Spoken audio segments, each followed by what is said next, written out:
after all, and more than once she had read a newspaper article that hit close to home. Once it was a teenager who had, in a moment of silliness, stood in the back of a pickup truck as the driver took off. That unfortunate teen had been catapulted to the roadway, his head shattered, death instant. Another time it was the report of an obsessive boy who stalked some promising young girl and gunned her down in the doorway of her home.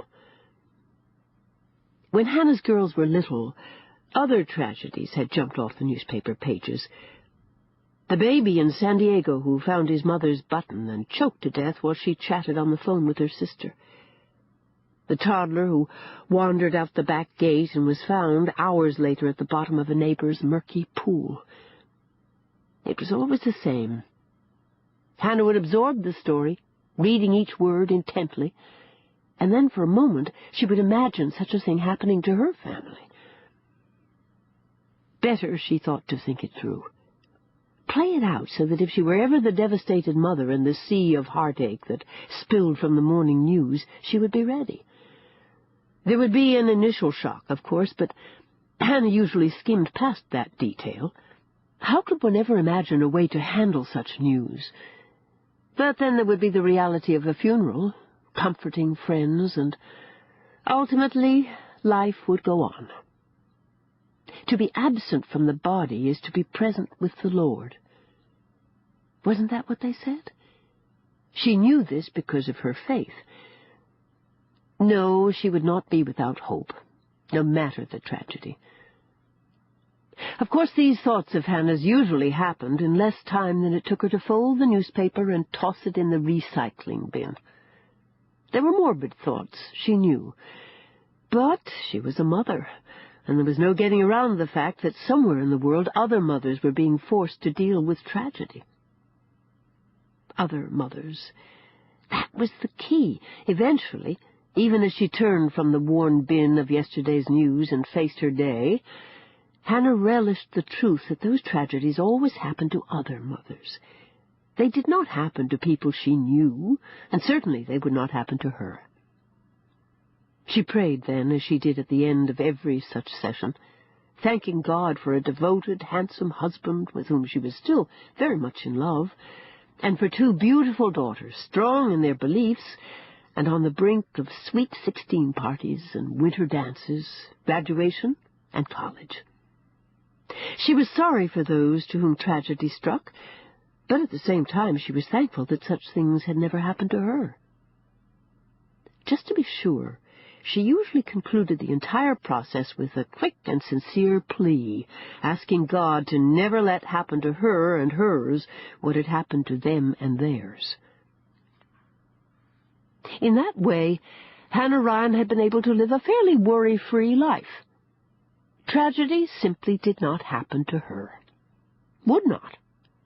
She had already prayed about it. Scripture taught that the Lord never gave more than one could bear. So Hannah believed God had protected her from tragedy or loss of any kind because he knew she couldn't possibly bear it. Still, despite all this assurance, tragic thoughts haunted her now as they never had before. David Jeremiah sang on about holding ground, standing, even when everything in life was falling apart.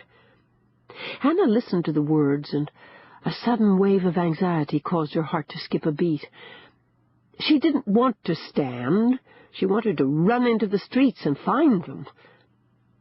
She remembered a story her grandmother once told about a day in the early 70s, when she was strangely worried about her only son, Hannah's uncle. All day her grandmother had paced and fretted and prayed. Late that evening she got the call. She knew immediately, of course. Her son had been shot that morning, killed by a Viet Cong bullet. A sixth sense, she called it later, something only a mother could understand. Hannah felt that way now, and she hated herself for it, as if by letting herself be anxious she would in some way be responsible if something happened to her family. She reminded herself to breathe. Motionless, hands braced on the edge of the kitchen sink, shoulders tense, she stared out the window. Time slipped away, and David Jeremiah sang out the last of his 10 songs.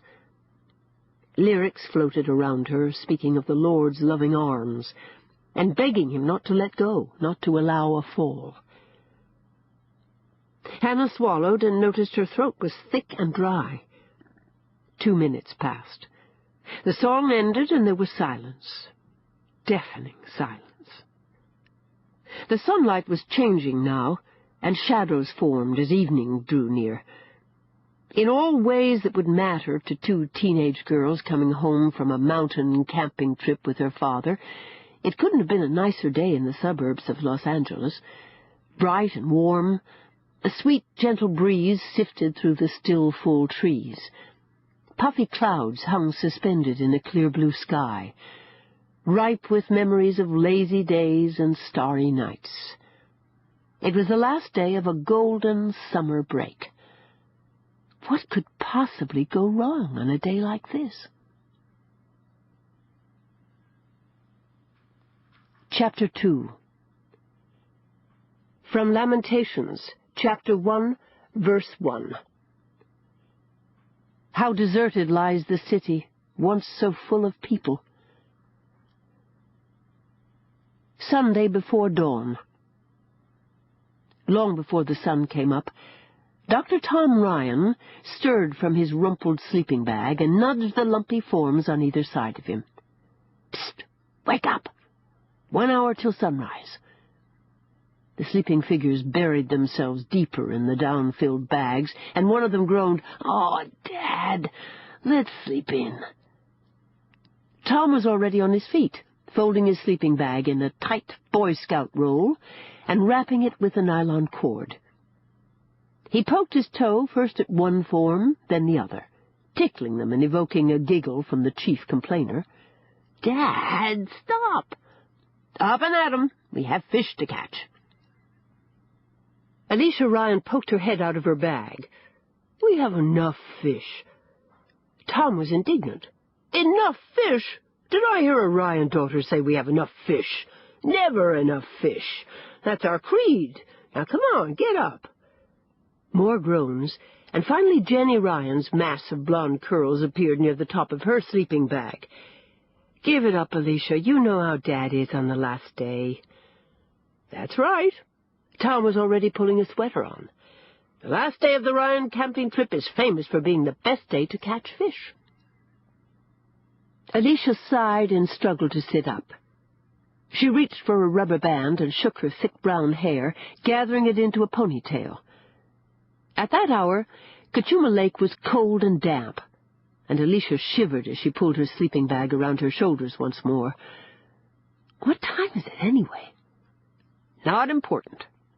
Tom unzipped the tent and ducked through the opening. "Time is for the civilized world. Today there is only us and the fish." Alicia and Jenny glanced at each other, rolled their eyes, and snickered. "We're coming!" Alicia shouted after him. They stretched and climbed into their jeans and sweatshirts. The annual camping trip was held at Cachuma Lake mostly because it was famous for its fishing. Nestled in the mountains northeast of Santa Barbara off San Marcos Pass, the lake was a crystal blue oasis in a canyon that typically experienced temperatures 20 degrees higher than those on the nearby coast. Swimming was not allowed in Cachuma Lake, which supplied all the drinking water to Santa Barbara. For that reason, it attracted Puritan fishermen, those to whom fishing was a serious venture. Each year, Tom Ryan and his girls spent 3 days at the lake. Days were devoted to fishing, and occasionally drifting near enough to a secluded cove to watch deer graze unaware. Sometimes they fished in comfortable silence, but many hours were spent with Tom and his teenage girls talking about boys, or the importance of a college education, or what it meant to live a life that pleased the Lord. There were lighter moments on the water as well, particularly when they recalled embarrassing escapades or memories of other camping trips. Once in a while they laughed so hard they rocked the boat and scared away the fish. There were afternoon hikes along the narrow shoreline trails, and sometimes they would drive 10 minutes to